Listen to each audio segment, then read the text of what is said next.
Now improve your English by answering an interesting question. If you want to get stronger, it's important to practice. Hi, I'm Eric. Welcome back to Speaking Practice. The question this time is pretty basic. Once again, it's related to school life.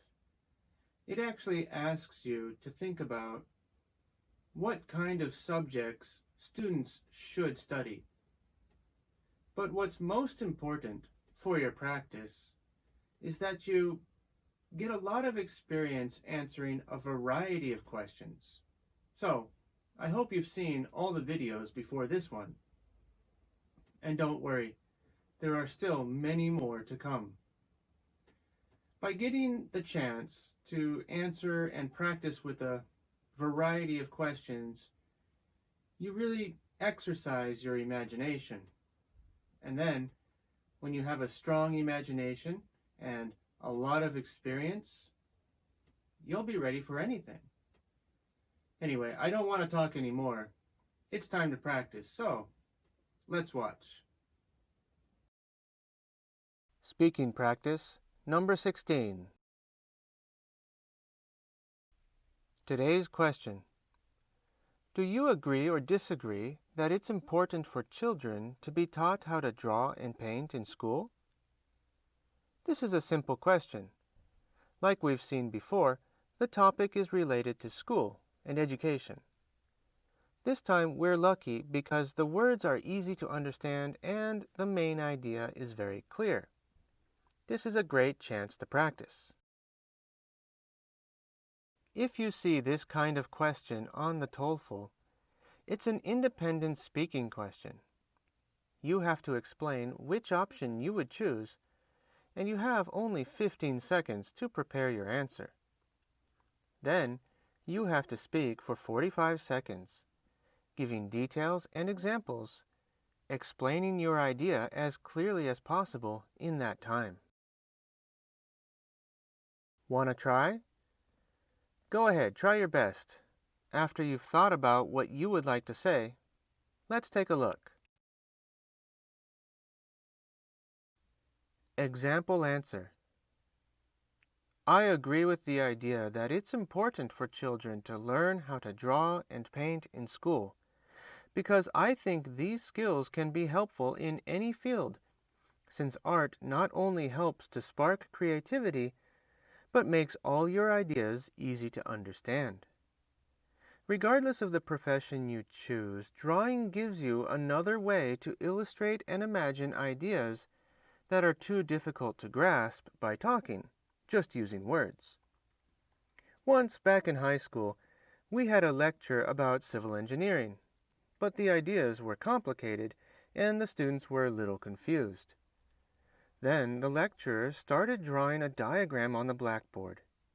His drawing ability was amazing. It impressed the audience and made his ideas clear so everyone could understand.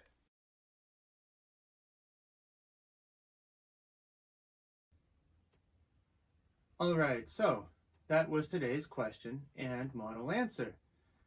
As you've seen, the question asks you to think about the importance of learning to draw and paint in school. Any way you answer is okay. It doesn't matter whether you agree or disagree. But I agree. And I tried to say that learning to draw and paint is important for two reasons. First, it helps you use your imagination, teaches you how to use your imagination. And, like I said in the beginning of the video today, people who have good imaginations are ready to deal with any problem, in any situation. Then, I gave an example of a personal experience. I tried to show how the ability to draw can be useful when you have to explain something that's difficult to understand. When you add pictures to your words become easier to understand. So, we should all learn how to draw and paint, right? What did you think? Do you disagree? I would love to hear what you have to say.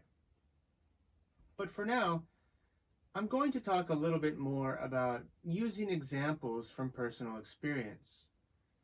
Personal experience can be very useful because it helps you add details to your speech.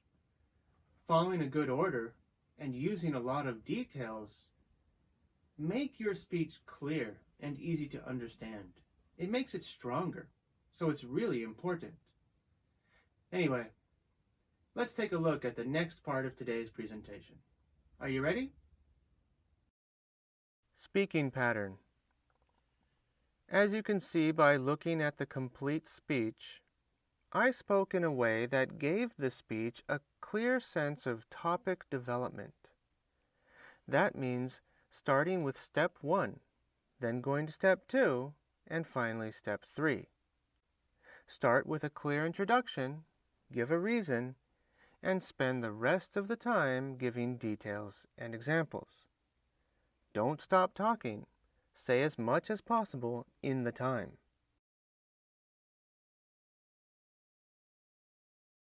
Personal experience.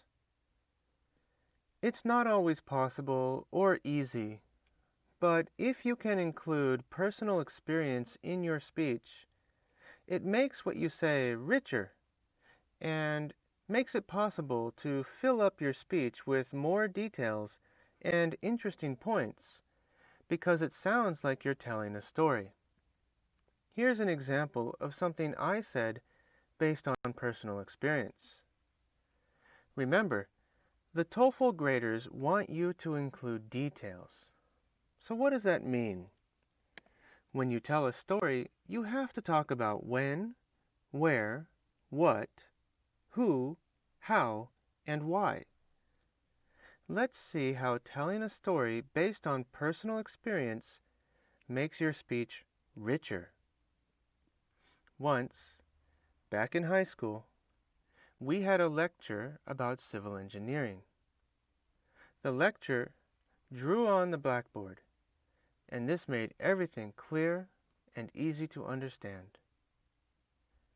Talking about personal experience makes it easier to include rich details, adding color to your speech, making it all much more interesting.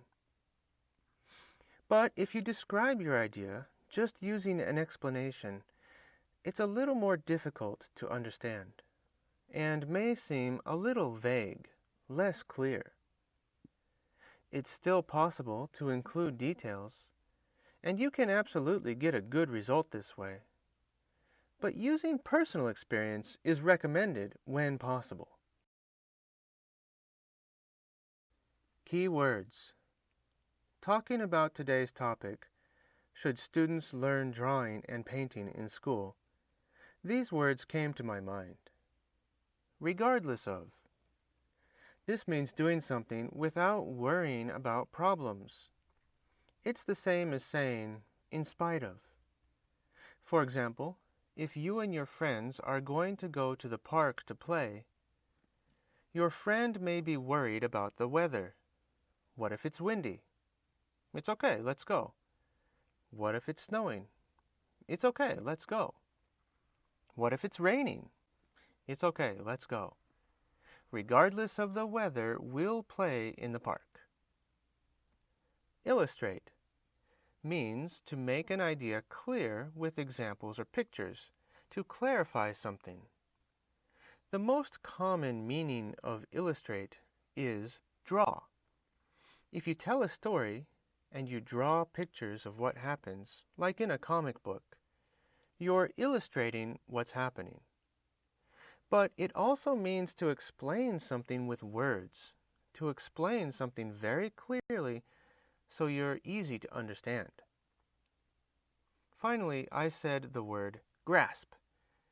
This means to hold strongly onto something with your hand, or it could mean to get a good understanding of an idea. You can grasp an object or an idea. Next question. Now it's your turn to answer the question. Before you watch the next video, Give it a try. Here it is. Explain whether you agree or disagree with the following statement. If you want to succeed in business, being outgoing and friendly is very important. Try this question on your own first, then compare your answer with mine. By working together, I'm sure you'll catch your victory.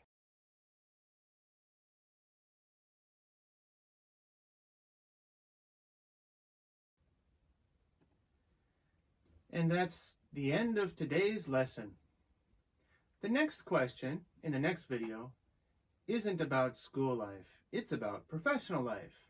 It's about business. Well, I look forward to trying it. How about you? I hope you're ready for any challenge. Also, I know that everybody who watches these videos must have different thoughts and ideas about how to answer these questions. That's a really good thing. I hope you leave a comment below. I'm sure it will start an interesting conversation, and your ideas may help others. And please don't forget, like the video and subscribe to my channel. Then, come back and watch the next one too. If you're looking for good English practice, we have a lot more coming. I'll see you next time.